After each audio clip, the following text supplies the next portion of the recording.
FM News Talk 97.1. On demand audio.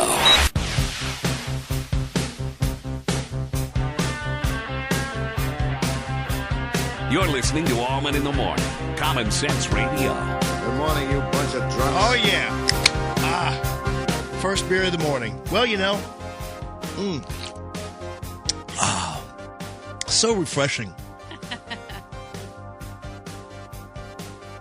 You never bring one to share, though.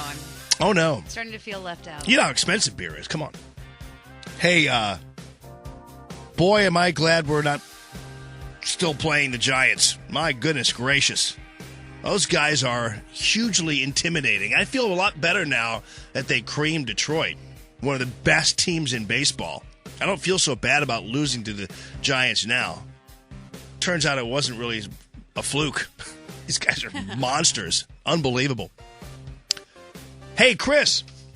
Thank you very much for calling the show. How are you? Hey, I'm pretty good, Jamie. What's up, buddy? I wanted to point out something I saw on the internet from factcheck.org, which is a site that I normally don't go to. They talking about the Obama video that he's bragging about creating 5.2 million jobs. Yeah. Well, factcheck.org sure shot that down. Boy, they did. They say he created like 340,000 or 400,000. That's a far cry from 5 million. Yeah, Chris, thanks for pointing that out. Here's the video Chris is talking about. There's just no quit in America, and you're seeing that right now. Over 5 million new jobs. Yeah. You cannot be serious. Lie. Well, you know what? It's a lie by omission. Let's put it that way. Fact Check basically says that he's only referring to employment gains starting in March of 2010 and omits the fact that 4.3 million jobs were lost in the first year of Obama's term.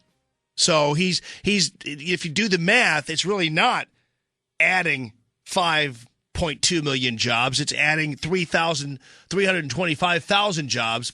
If you simply forget about the 4.3 million jobs lost right after you took the oath of office, practically, then yeah, it's a 5 million gain.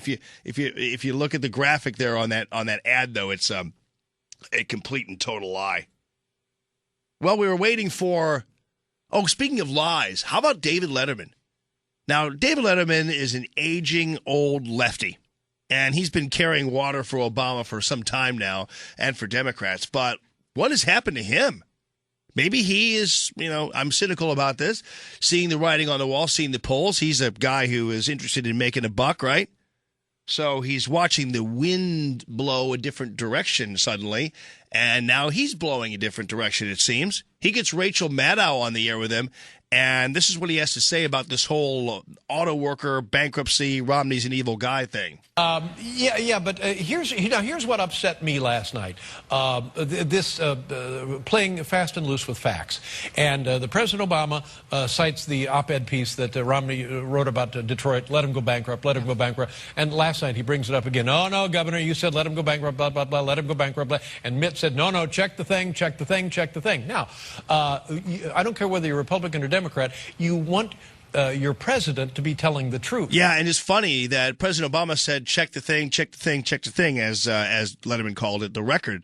And the fact of the matter is he knew that the mainstream media wouldn't check the record because they're, again, in the tank for Obama. So they don't check the record. If you check the record, it absolutely was not Romney's intention to send the auto industry to an early grave. That was absolutely not the intention, and it is very clear. And they're just misrepresenting it, and they can because the media won't follow up on it. But thank you to David Letterman for actually wisening up. Meanwhile, President Obama goes on Jay Leno. These financial institutions are in to make money, and that's why we need some smart regulations. Yeah, there goes those mean money makers. There they go again. President Obama, I love that line. These guys are in it to make money. Like, that's a problem. And so Obama says, well, it's indicative of his mood and his philosophy that if you make money in this world, if you profit in this country, the government immediately needs to step in and put its thumb on you in some way, shape, or form and make sure your wealth and your income and your profits are managed. Now, if that's not a social wealth redistributor socialist talking, I don't know what is. So on Leno, that was very interesting. Dennis Miller and Ann Coulter. Remember when Matthews had that implosion post-debate? Well, Miller and Coulter get together and they just have fun feeding on the Matthews carcass there. I can't believe that Chris Matthews is such an egocentric character that he couldn't see that he literally became the town crier on the death knell of Barack Obama's presidency when he came out that night, and he so needs to be the center of it. He put the long knife in like nobody since Brutus. It was unbelievable. Yes, but now they're back to their usual response in moments of stress, or at least Chris Matthews is. I think, sadly, the rest of the media Did you see him disparage that kid, Ann? Yeah, that was amazing. Yeah, so they're both jawboning about that. I've got that on the electric stove for you. We'll get that up there. Meanwhile, Chris Matthews says, if you're attacking Obama, you're just racist. Welcome back to Harbaugh. Throughout the Obama presidency, we've seen blatant attempts by the far right to discredit and delegitimize this president.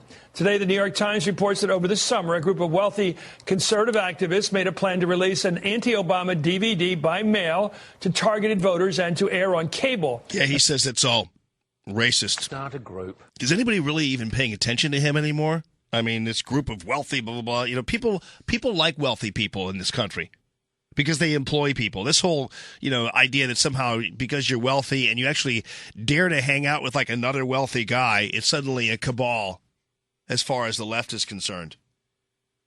Here is the former National Security Advisor, General James Jones. He's on Charlie Rose's show, and this is not good news for the Obama administration. Here's what he had to say about progress in the Middle East. With the Middle East and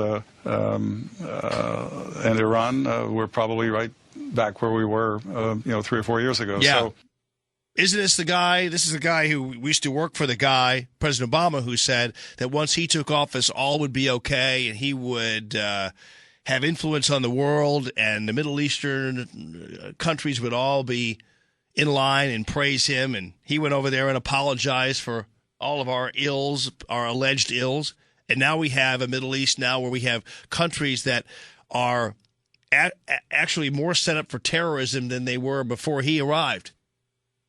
So much for killing Osama bin Laden. In the end, it doesn't really matter because al-Qaeda remains alive and well, and terrorist cells now have their own countries. And indeed, even their own air forces now and militaries. And as General James Jones points out, that is not progress. All right, folks, Michelle Bachmann is chased down by this disabled guy. Well, automatically, Michelle Bachmann is evil, right? Because the guy's disabled? Not so fast. Straight ahead.